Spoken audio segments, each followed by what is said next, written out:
Clap once if you hear me. Clap twice if you hear me. There you go. Thank you. Thank you all for being here. We are so pleased to be able to do this. We had our first of 4 of these meet and greets last week, and after the first one, we had John Bartlett last week, and I turned to John after everyone left, and I said, I think we really did something good here. I think we're kind of onto something, and I feel really hopeful for being able to do this for our town, obviously for our district, but particularly for Glen Ridge, right? And those of us that we're friends and we're neighbors, and I think that we having this opportunity to be able to meet candidates in this sort of candid and close setting is so valuable, and we don't get this in a lot of other places. So I feel really lucky to be able to do this. Thank you. Yeah. Thank you. You know, as a district leader, our job really is to get the vote out, and when more people vote, Democrats win. That's just proven. That's why they try to suppress the vote. And not enough people are engaged, and the place to get engaged is in the primary. Because so many people say, I don't like either candidate, and they're talking about the general election. But if you vote in the primary, you can't say there's a machine or there's a this or that. It's you. Candidates are only as good as the electorate. There's the people who are willing to vote. That's what we get, what we deserve. And I want to make sure we get a great candidate. I wanted to meet at least a few of them that I felt were viable, and Analilia is one of them. You know, my mother was an immigrant. We lived in fear for a long time before she became a U.S. citizen, that what would happen if something were to happen to my father, where would she end up? And what would we do? So it's very important to me that we have somebody who's going to fight for people's rights and fairness. So that's why we're doing this. So hopefully everybody just stay engaged, and if your candidate doesn't win, hopefully you support the candidate does. But right now, for this primary, get your friends out to vote. Get them out to vote for whoever, because I think we've got a lot of great people in the race. So, With Robert, introduce Analila. Yeah, I don't have remarks planned, but Robert Rogers, pleasure to see and meet all of you. Hope to speak with you all after. Fellow resident as well. We've been in town, I think, for 13 years now. And it's been great. Really appreciate you all coming out tonight to hear and listen. I live with this amazing woman, and I've been learning so much over the past 8 or 9 weeks. I have seen peripherally all the great things she's done over the past couple of decades, and I'll say the things that you all hear and see tonight, the things you hear and see via social media, etc. It's genuine, it's authentic. She lives these values, and without further ado, my wife, Analilia. Also picking the Michigan coaster feels at home. Despite the fact that I am a Jersey girl, I am married to a Michigander. Me too. You know, man, it's like I had to learn where in the mitten. Right. All right, neighbors, I am so excited to have an opportunity to meet with y'all, talk to y'all. It's too crowded a room. My instinct is always to be like, street, where's everyone at? Because in these spaces, especially the joy of engaging in, this madness that is our electoral process and running for an office that I can attest. It was not on my bingo card. Never have I ever. I always say that it is so much more fun to tell 25 politicians what to do than to try to be one, but this moment just calls for so much. It calls for us to not only pay attention, but to be bold, and I felt called to jump in. Again, Analilia, she, her, ella. I have, as Rob had said, we have lived in Glen Ridge on Victor Avenue, just 1 block south of Carteret, for the last 13 years. I have, for 25 years, been an organizer. And, when I jumped in, folks that know me, who have known me over the 13 years that I've lived in town, some of them were like, wait a second, you do what? I thought you were just Langston's and August's mom. You never talk about the stuff you do. And I'm like, yes, I like to keep my life separate. But for 25 years, I've been an organizer in New Jersey and across the country. In Jersey, most folks don't actually know me or my name, but they know what I've done. In New Jersey, I led the campaign to raise the minimum wage and fought, frankly, both sides of the aisle, both Democrats and Republicans, to ensure that it was a fair policy, that it didn't cut out any group of workers, and the biggest fights I actually had with Democrats, which was sometimes heartbreaking, but you know, it is easy to oppose your enemies, your quote-unquote ideological opponents. It is so much harder to oppose your friends, but when it was necessary, I have done it. I also ran the campaign to ensure that we had earned sick days in New Jersey for all workers. Again, that fight was a big one. And I had to mostly argue with the other NRA, the National Restaurant Association, which has like a really big stranglehold across the country and is the reason why it is so hard to get earned sick days and minimum wage or any kind of protections that cover all workers, in particular service sector workers. I also worked to expand what was called the Democracy Act, which was a comprehensive set of bills that result in not only early voting being expanded and vote by mail being expanded, and even having automatic voter registration in more than motor vehicles. I share these things because for 25 years I've just been behind the scenes trying to figure out how do we hardwire, how do we create fairness in our economy, in our democracy. And the thing that brought me to this work is that I grew up in Elizabeth.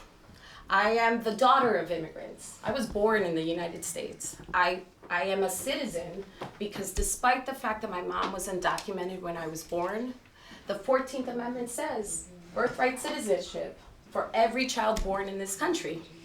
And so I had the privilege, I had the benefit of being able to call myself an American and benefit from safety net programs, from an education, from justice that now I'm watching being denied. And I was raised to be the kind of person that when you see a crack in the door, you don't just try to slide yourself in. You kick that door open and let other people in, because honestly, if I didn't have the benefit of free health clinics when my parents didn't have health insurance, or food stamps and honestly food giveaways at our neighborhood church, or actually the charity of friends and family, if I didn't have the benefit of EOF programs that allowed me as a first generation, the daughter of a woman who still doesn't speak English and a man that had a third grade education, for me to have the opportunity to not only go to college, but graduate school, these were good policy choices that allowed me, this child that grew up in poverty, to go all the way up to advising presidents. That is like this incredible American dream. And I believe that it is our responsibility. Like, we are so privileged, right? In this town, in this district, in this state, in this region, in this country, we are so deeply privileged. I have seen firsthand how not only do we have so much, that I have so much, but it's dumb luck. Because it's only dumb luck that I was born in New Jersey. It wasn't my doing. I have made a point to prepare myself so that when that dumb luck strikes, I can capture the opportunity.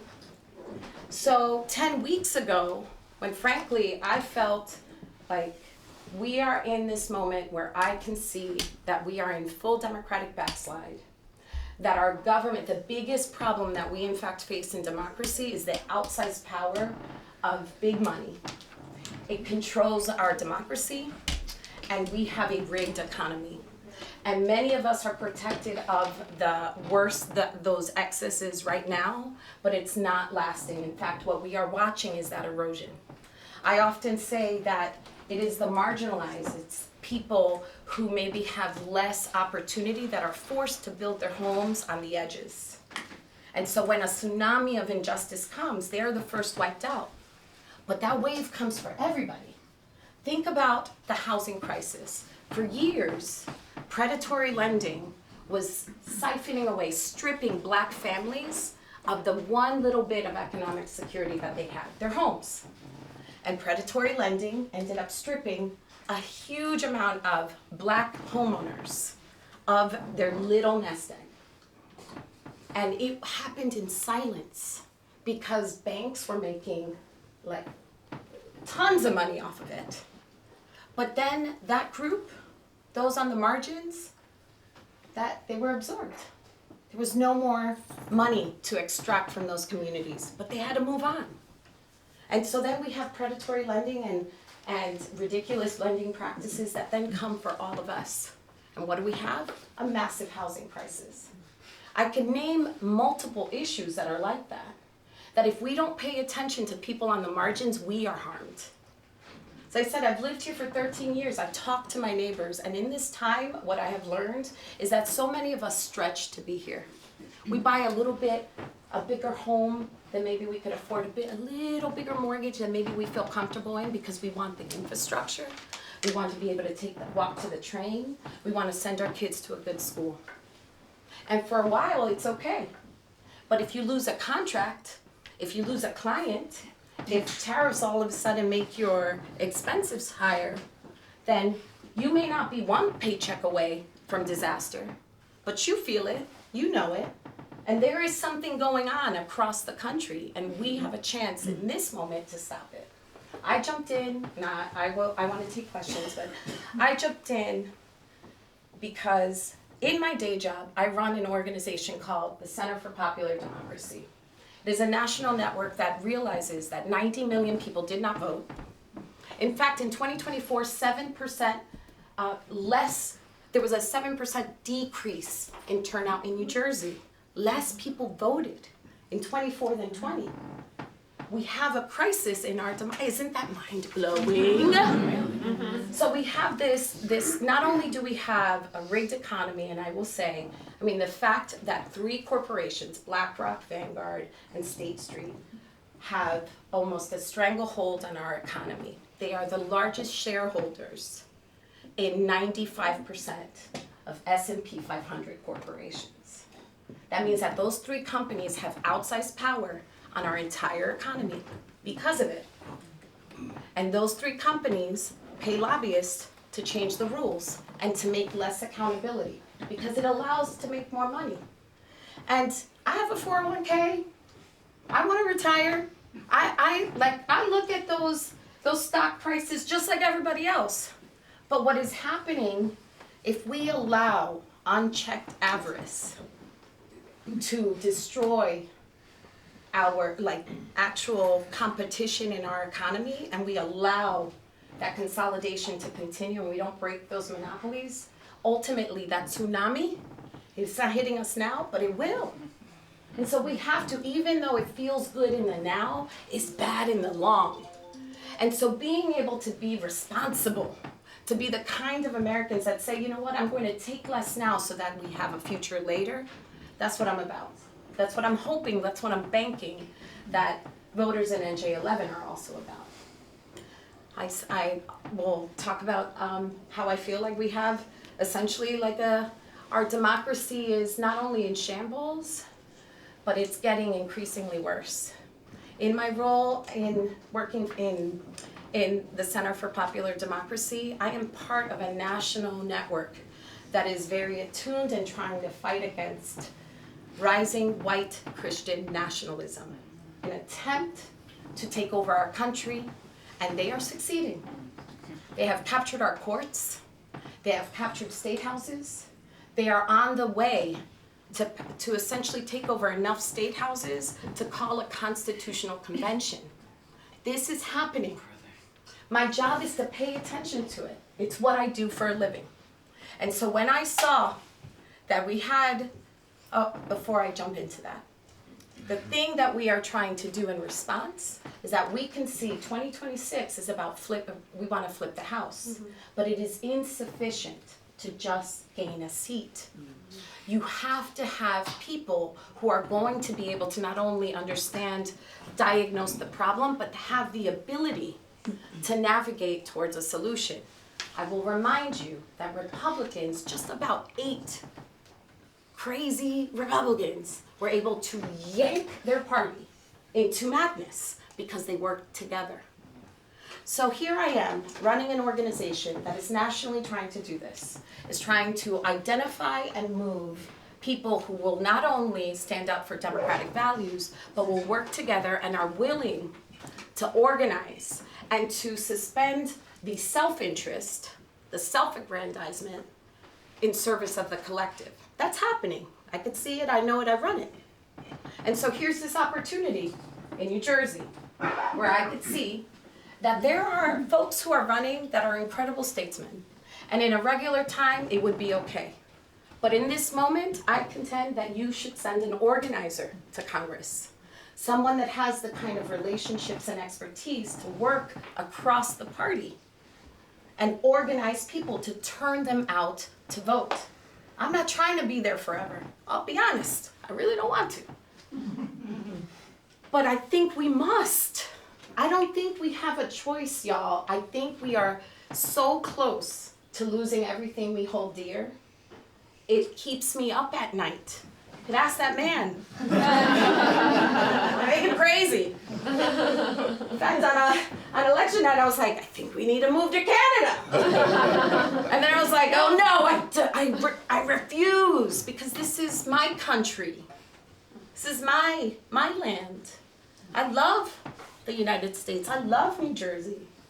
I talk smack about it all the time, but I'm the only one that's allowed. New Jersey is not that. Anyway, so here's the bottom line for me.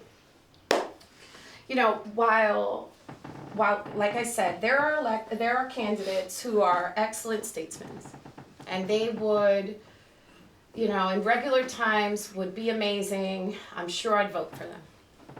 But in this moment, I think we need to send folks who have a certain set of skills. And when I look at, fundamentally, running for Congress is a job interview. And there are a set of skills that you need. You need to be able to legislate. Well, I have written bills at every level of government. I was the policy advisor for the New Jersey commissioner in the Department of Health. Sorry, that was a long time ago. And I have to remember, that was a while. I was also the deputy director of the U.S. Of the Women's Bureau in the U.S. Department of Labor.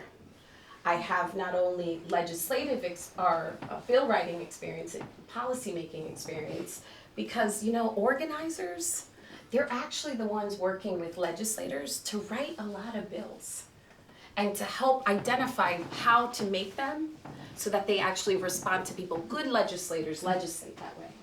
So the earned sick day bills that were passed in Newark and Jersey City, I gotta admit, I wrote those. And the bill and the policy questions that many voted, not here, but in Montclair, for example, it was a ballot question on earned sick. I also wrote that. In fact, I dragged my kid around on like getting the petitions done. Langston got like a whole civics education. As I said, I have government experience, both at the state level, at the New Jersey Department of Health, and at the federal level, the Department of Labor.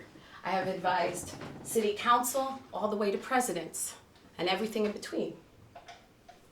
In fact, when I ran Bernie Sanders' political program, and he ran for president, the job was not only to help understand what was impacting America so that our campaign could speak about it, but also when the senator dropped out, I advised the senator to connect with Joe Biden and identify where are the policy areas that quote unquote the left and the center could agree on.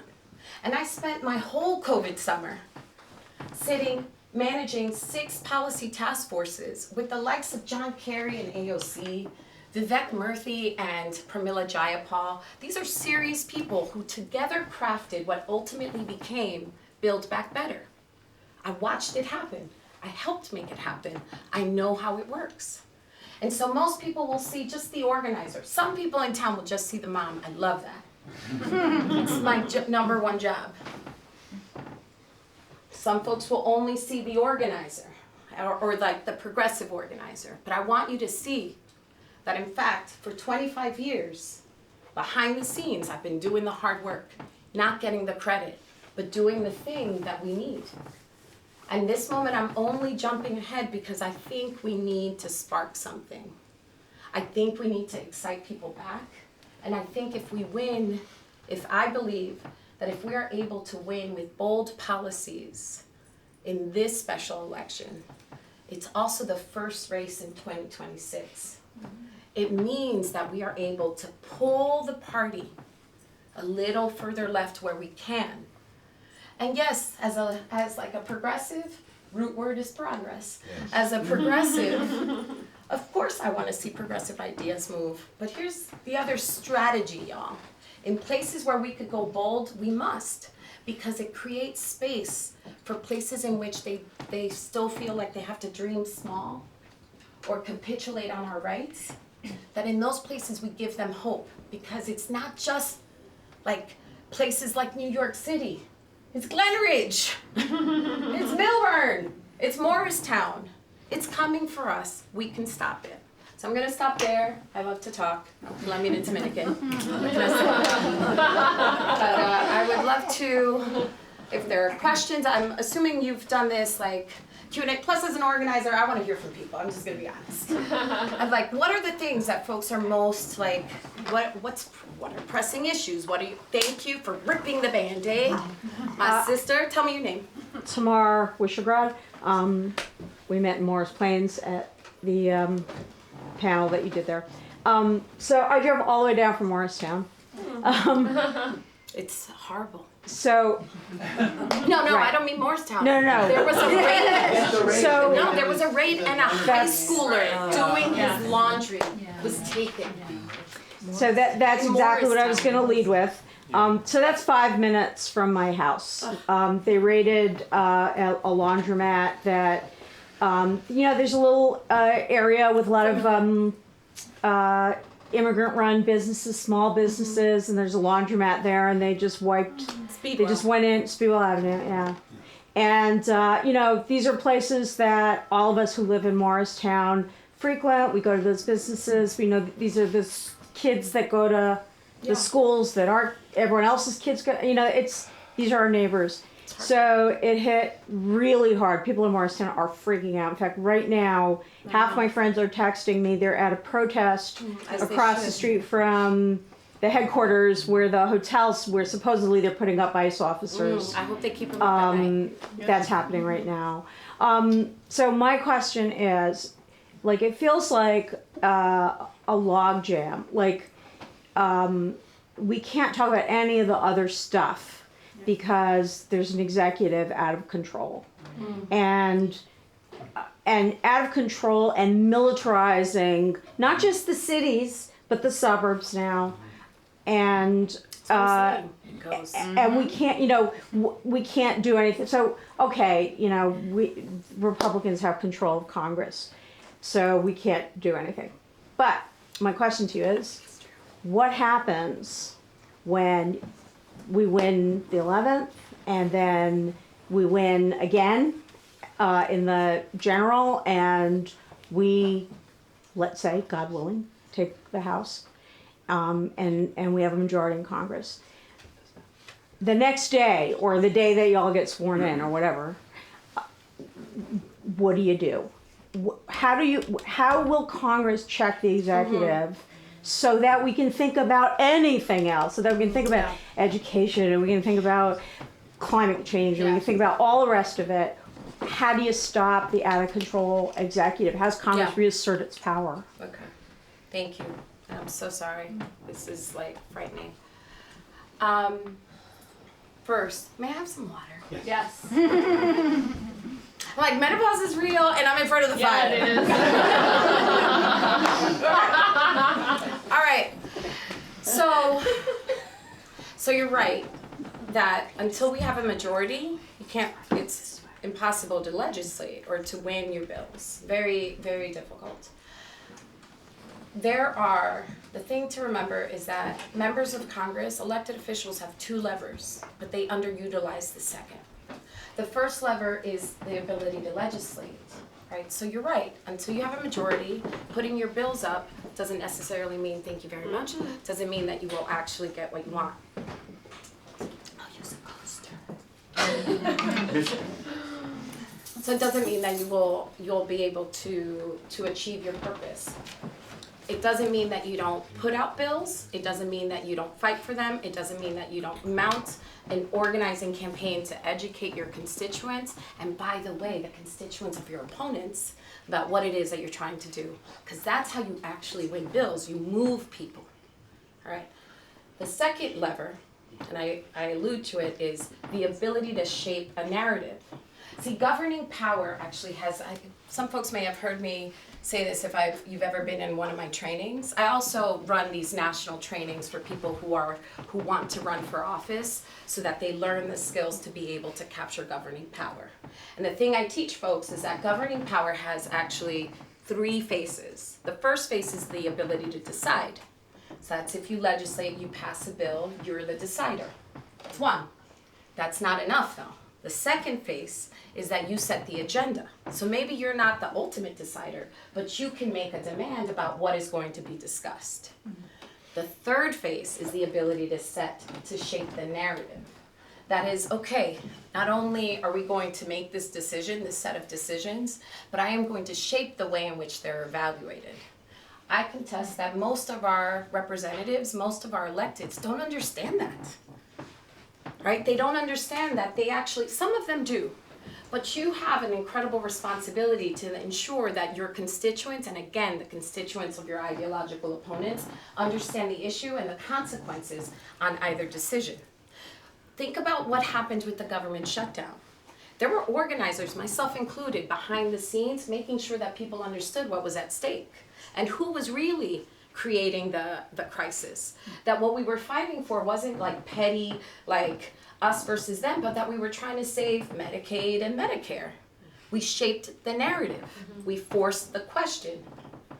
Ultimately, we weren't the deciders, so the capitulation that happens leaves us hanging, but it taught us something, right? We have to be able to make sure that people understand the issues, that we are communicating like y'all, like us, we're talking to each other so that we can make more informed demands. Because here's the thing that like always kind of shocks actually politicians more than organizers. And that is, who's ever heard of the Overton window? It's from Michigan, Mackinac. We're Republicans. Okay. Do you want to describe what it is? Not to put you on the spot. Well, it's when politicians or ideologists, move in one direction really far, so that people start to think, well, the middle is over here rather than over here. That, exactly. Think that nicely. And so the president has run an Overton window campaign on this nation, jarring what we believe is acceptable. Essentially, the theory is there is a window in which the populace understands something is acceptable. So if you legislate within the acceptable, people don't blink. They don't bat an eye. So the job is to define what is acceptable and not. And if they shift, the president has shifted the Overton window, attempted to shift the Overton window for us to believe that, for example, immigrants don't have due process and equal protection, right? Because the only reason that ICE could grab you off the streets and say, and not irrespective of what you've done, is because you don't have due process and equal protection. So they've shifted, they're attempting to shift that so that we accept, so that we break the Constitution that very clearly states that everyone who has their feet on U.S. soil has the right to their day in court, to represent themselves, to defend themselves. They're trying to shift it so that when they take actions that are within that shift, we don't blink. So I come back to this idea of that second lever. It's about how do you shape a narrative so that you could set the agenda, so that you could get people to clearly see, deem those actions as unacceptable, so that while they're trying to legislate crazy, and that's what they're trying to do, their own constituents rebel. We have done this effectively in these moments around housing, for example. Do you think Like, or credit card, capping credit card debt. That's not a mistake. That's not like it just popped in his head. No, there is a campaign across the country to take these bread and butter issues and targeting red areas to get them to see how their own party and leaders are screwing them.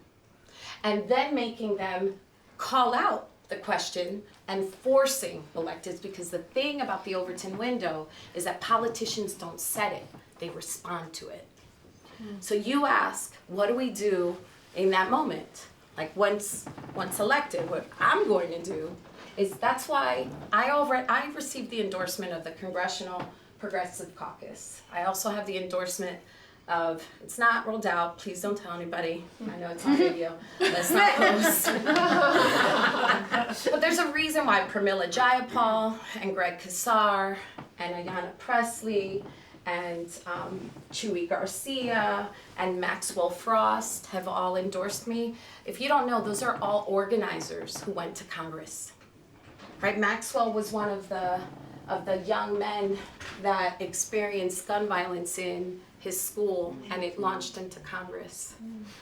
Greg is an immigrant rights organizer in Texas who was fighting the unfair laws. Like, for example, in Texas, they don't have water breaks for workers. You don't have to allow workers the ability to rest their bodies or sustain their life. In Texas, in the middle of the summer, it doesn't matter. This young man ran to protect people's rights, workers' rights, and then ran for Congress. So these organizers, I have a deep relationship with, and they're trying to help me win, because honestly, they've already told me, the moment you get here, we need those skills to organize, to work as a block.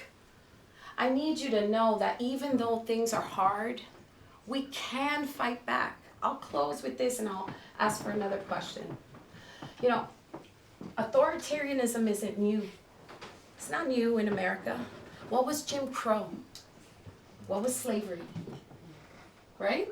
You have a set of conditions in which a group of people do not have rights. The government can mistreat them, kill them. They are invisible, extract from them, throw them away. What are we talking about with authoritarianism? Right? That's what it was. I'm not confused. But that, I know, I see your faces, but that gives me hope. Because we went from being in an America in which we did not have rights to an America where we are full citizens. We went from an America in which we could be disappeared to an America where I could run and denounce it. Why? Because people got together and they were like, enough. And I'm going to talk to my neighbors, and I'm going to talk to people that I never thought that I would talk to, and I'm going to support things that I never imagined in my whole life, because we wanted something different. So have hope. We have fought authoritarianism in this country, and we won with organizing. So I know it. I want you to know it, because the only way that we win is if we keep hope. They want to crush us. Don't let them. Any other question? Thank you, sister. Hi, I'm Kate Shaper. I've lived in town for about 5 years. Also a social worker, so co-organizers. That's hard work. Yeah. Man, that's hard work. Yeah. Like in the spirit. Oh my gosh. Yeah, Thank you. No, thank you, and thank you for your courage to step forward to lead right now. It's not an easy thing to do in this climate. I'm wondering what your thoughts are about how the House dysfunctions or functions, because for decades now, the way our Congress has been functioning has been degraded, right? Yes. And particularly the House is almost a laughingstock at this point. Yes. It's the butt of many, many jokes of how it doesn't do anything. It's like middle school, you know, people want to bring their guns in and this one can't use that bathroom, and nobody knows what they're actually doing, and what they're doing is nothing. Mm-hmm. And I'm wondering if you have any thoughts on how the House functions now versus how you'd like to see it to function, and what you think you could do to change it. Yeah. So again, I thank you, and I share your, what in the hell are they doing? It's not, while it feels like just homogeneous, like everyone is behaving that way. It's not. There are examples of members of Congress who are doing like what I'm speaking of right now. Pramila Jayapal has gone across the country running trainings, pro-democracy trainings in communities, trying to educate people how to identify authoritarianism, what is nonviolence resistance, the 6 tenets of Kingian nonviolence, like all of these key things that we should learn as a community. In fact, we're looking to do a training with some folks, and it will be after, I don't know when it's going to be now that I think about it. But I will, irrespective of this outcome, I will make sure to invite you all to trainings that are happening across, like in our state and in our country, because we need them. 1, because you need to understand, and 2, because community gives us comfort and courage. So I want to make sure that all my neighbors feel as confident as I do, because I happen to know that there is a way, there is a strategy and organizing that is happening, and there are members of Congress who are fighting to, 1, educate our constituents, and like I said, even more importantly, our ideological opponents' constituents, so that we can connect with folks and get them to see that the thing that they are experiencing, right, the fear, the lack of economic stability that is driving this tribalism, that it is in fact, they could direct that anger away from their neighbors and towards the actual villains. Okay, like the systems and structures, and I don't mean people, I mean structures. Like the systems that we all made up, because as human beings, if we pause for a moment, everything is made up. Everything. Our systems, our structures, the rules, right? We all created it, so can't we recreate it in a different way? I know this sounds like Pollyannish, but I watch it happen every day. And so again, I think that the things that are effective, we need to demand that our electeds do more of. So I would, whether it's me or anyone else, we should hold whomever has the seat accountable to making sure that we are fully fighting not only authoritarianism, but fighting this rigged economy. Because you started to say, I'm combining now over here, you started to say, it is, how do we fight to protect democracy if like folks aren't like tuned in, or it seems like it's too much, or what you said was that we don't have the ultimate decision-making power. What I've learned in my organizing is that, you have to address people's pain, and you have to address people's needs before you talk to them about big, lofty ideas. I can't talk to you about democracy if you're worried about how you're going to pay your mortgage or send your kid to school. It's occupying too much time in your brain. You can't hear me. So we have to actually address people's like bread and butter issues, and then build a bridge to see how a more participatory democracy fixes that issue too. When I organize people around housing, I start on housing, but I build them up to voting. I told you I run a civic engagement organization, but I talk about housing, immigration, the opioid crisis, you name it, because you have to start where our fellow Americans are feeling pain, help them see how they address it, and then build a bridge. So my people in Bloomfield who have their homes flood and are concerned about what's happening, like what it means for their property value, those are our neighbors, right? If we engage them on, okay, what are the remediations that we could take? How do we fight climate? By the way, you should only elect people who will address that thing. Let's bring you to the community meeting. Let's have a town hall. You will never have to delegate me to meet with you, even if you disagree with me. I will always listen. Why? Because the only way, I know, the only way that we actually build our democracy and protect ourselves is if we listen to each other and disagree without being disagreeable. I know that. I'm trying to build a world that will work not just for for me and my kids and y'all and your kids or your grandkids, but 7 generations out. ¿Quién más? Your question. Over there. Okay. Always left. So my question is, I really don't want to see any of my politicians accepting, PAC money, whether that's from like oil, pharmaceuticals, or special interest groups. So can you say that you will not accept PAC money in the future and now? I don't know where it's on here somewhere. Yeah, I can't. Oh my God, where are my glasses? Yeah, that's easy. I mean, I jumped into this campaign. Stating that I will not take fossil fuel money. I will not take corporate PAC money. I'm not taking APAC money. I'm not taking any special interest money. In fact, I've had folks say to me, hey, I could write you a PAC from blah, blah, blah. And I had to say, no, I'm not going to take that money. I will take your canvassing. I'll take your personal contribution. In fact, please talk to your friends. If you believe in me so much that you would give me corporate money, can you give me some of your personal sweat? Right? But no, and it makes it so hard. I am competing. Maybe I'm at like 50 cents on the dollar on people, okay? But I believe that the only way when I have to go confront a corporation or on behalf of us, I can't be in their pocket.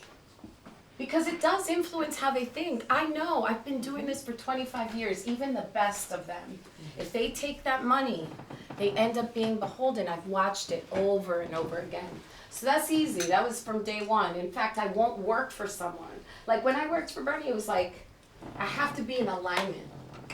I have to know that what this interest is us, not big money. Yes. Hi. Thank you for the question. My name's Eric Goldman. Hello. I've lived here for like 20 years. I'm 1 block north of Carteret, so we're definitely... Oh, yay, neighbor! And actually, what you just said is part of my question. You know that the 11th has a huge Jewish population, and we are all very concerned about anti-Semitism. Yes. So I saw your video, and you just repeated Yes. it. When you say you're not taking money from PACs, you say corporations, fossil fuels, and APAC. Yes. APAC is the largest Jewish political action Yes. committee in the country, and it's the only one that you name specifically.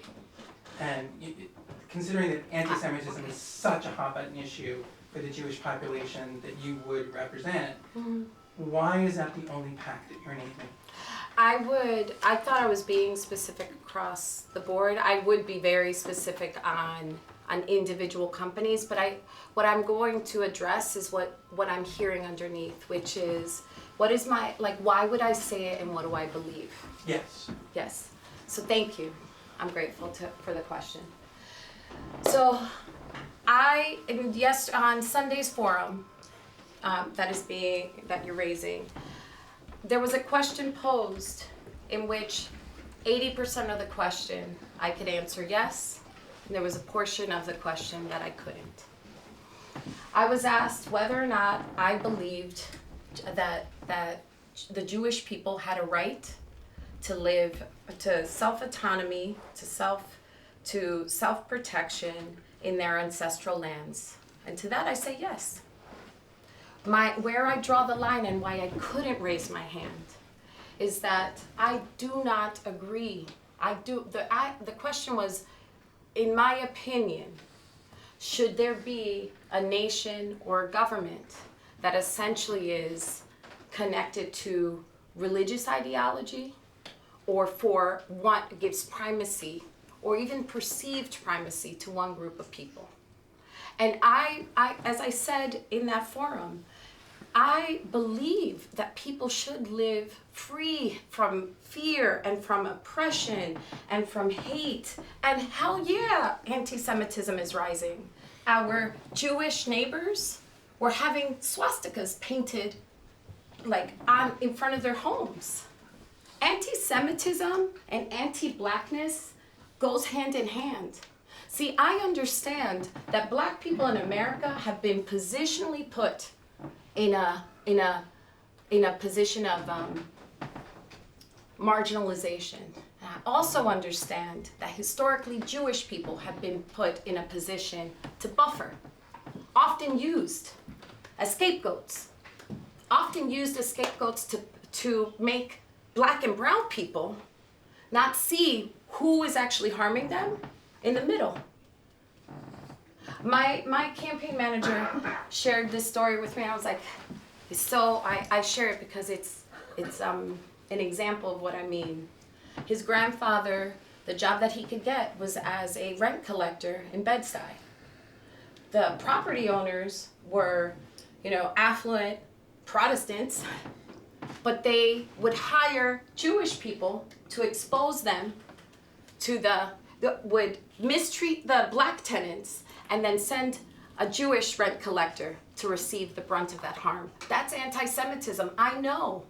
I understand it. It's not, like, for me, some may disagree with me. I am not that, I don't know if a Colombian Dominican can be a Zionist. I don't know. I know I'm not. I know I don't believe in the idea, I believe in the idea of separation of church and state. I don't believe that makes me an anti-Semite. It hurts my heart honestly, like, as a human being, forget all this other shit. As a human being, like, the idea that we hate each other because of who we're born to is, like, so outside the scope of who I am, it's not even funny. And I'll share this. I don't share this often because I don't feel it's my culture. It left my family. But when I was growing up, I couldn't understand why when people would die, we would cover a mirror and then pray the rosary for 7 days. And I didn't really understand that my grandfather, I was like, I can't say my grandfather's name because it's Absalom, which means Absalom, son of peace? Mm-hmm. And then I figured out, oh, well, shit, that's why all the women in my family have either Lillian, Esther, or Sara. Well, putting things together and understanding, and honestly, this campaign and this question and this issue and this moment has made me start to understand, oh, smack, maybe that's what's happening in my family.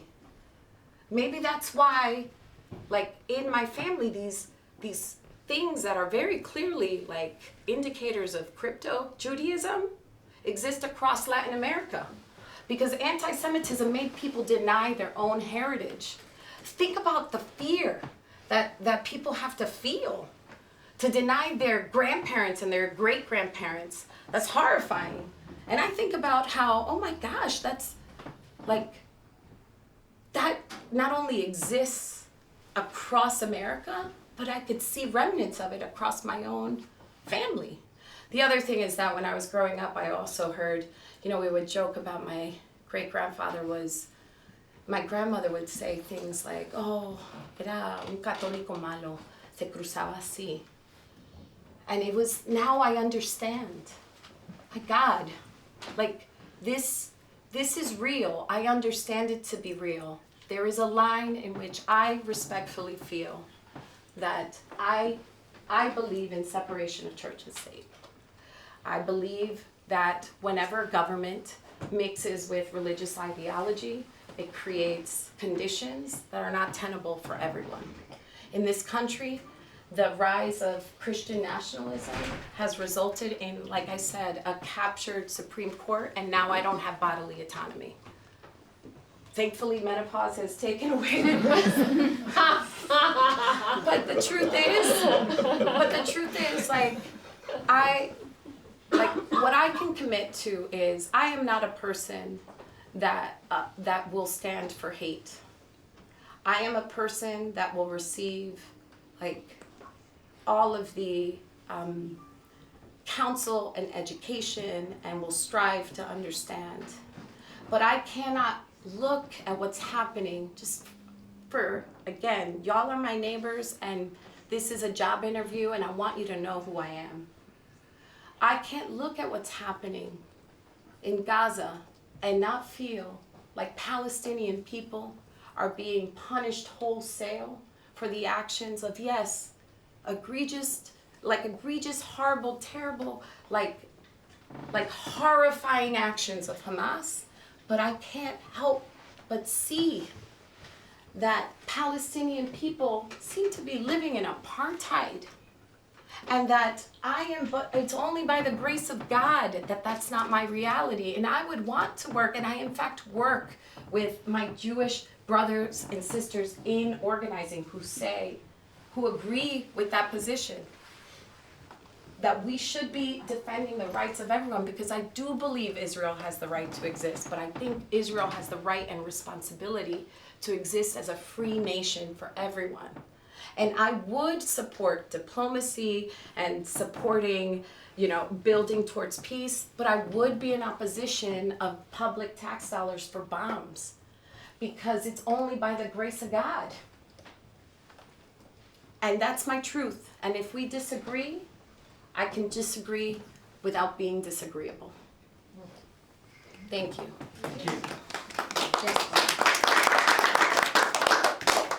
Phil Johnson, live on Chestnut Hill Place for 24 years. I'm happy to be Where's here. that? Where's that on? On the south side, by the South Frank Lloyd Wright House, Golders. Okay, sweet.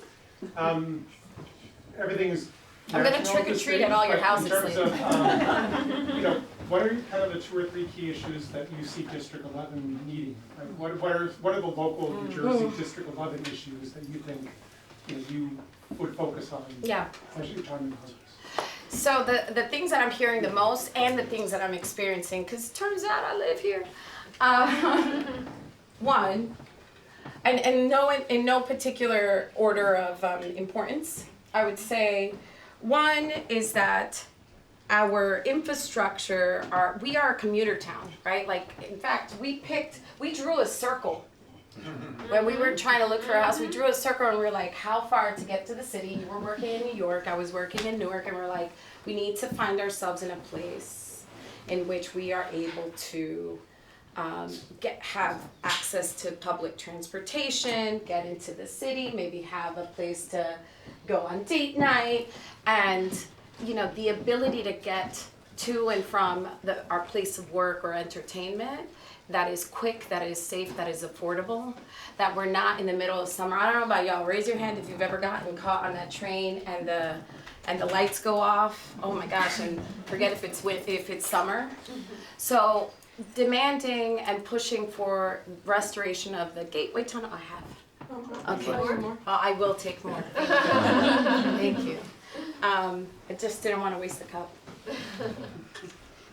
So infrastructure spending on public transportation, and figuring out a way in which we simultaneously use some of those dollars to mitigate the climate impact that is happening along that train line as well, because that flooding is correlated. That's 1. 2, childcare is a big issue. You can't give me 3. Can I take 4? No one's asking for more. But the second is childcare is huge. I mean, as a working mom, I spend like $24,000 a year on childcare. I can't wait until my oldest stops speeding up the little one every time I'm out the room, because then I could be like, pay him to babysit. But like 2 boys, y'all, the struggle is real. But childcare is actually keeping families from having children. That's the truth. It's keeping women from the workforce, from returning to the workforce.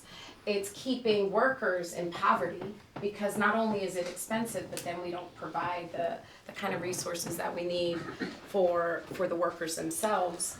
And we're cheating our kids and our future, because 0 to 3 is like the most critical age. And if you have to if you are undermining that, or if you're not investing fully in that, you are harming yourself in perpetuity. So childcare and tax fairness. And I know this sounds crazy, living in GR and, or maybe it doesn't. But, I believe that we should in fact keep the first $40,000 of income tax-free, right? Allow people a little bit more money in their pocket, and then have an incremental tax system in which the highest of the highest earners, and I'm talking about multi-million, right? We're talking about increasing tax brackets for billionaires. They really aren't paying their fair share the middle class is subsidizing everything, but dying at the same time. That's untenable. We're going to be long-term. It's a problem. So we must have tax fairness. And the crazy thing is, if we were able to close, again, I know this because I've worked on this for my entire career, and I've worked with some of the most incredible people advising presidents, okay, advising senators. And so I know that there are tax loopholes. When you add up tax loopholes and tax fairness and use economies of scale, we could have Medicare for all. We could have like universal child care for 0 through 3. We could have housing, like affordable housing. There's so many things that we could have if we had tax fairness. So I would say that's the third thing. And then the last one I would say is housing. And it's not just, you know, what we talk about affordable housing, like building affordable housing, but it's the fact that these private equity groups have been buying individual homes, like small, like starter homes, and jacking up the price, and our kids are not going to be able to buy a home. That's what's happening. And so if you bar that, I ascribe to this theory of like the one thing, that if you look for one thing that sets up a domino effect, that makes everything easier, that's the thing you focus on. Those are some things that I believe: tax fairness, housing. I would say healthcare. I kind of snuck it in with the tax fairness and childcare. Those things actually are like triggers. They set off a positive domino effect. Yes. Bring me something too. Pleasure meeting you next. So I'll wrap, because I'm losing my audience. And I could read a room. No, I just want to say again, like, look, this process, again, I keep saying, I'm not a politician. Never been. Not like if by the definition, right? Like says the right thing and, you know, talks a lot without saying anything. You never know what they really mean. That's not me. It's not. It's not. I pride myself in being an honest person, a transparent person, someone that like understands that no one is born knowing, that the way in which we actually like get through this is together. Like, I deeply believe in community. I wouldn't have made it this far without it. I watched my parents depend on other people to keep us together. And so I believe in paying that back. And if you decide to elect me to Congress, I will be at your service. And if you decide not to, and you need me in any capacity, I will be at your service. Because I believe that we owe the best to each other. I will just close with, I really am the best candidate. I really am. You judge it. It's based on, if it's based on experience, if it's based on transparency, if it's based on the ability to make all of you laugh. Bottom line is that I hope that as you make your decisions, that you take a close look at your neighbor, and that you, not only if you are convinced, that you talk to the rest of our neighbors, because again, what we are fighting for is so worth it. It's our future. So thank you.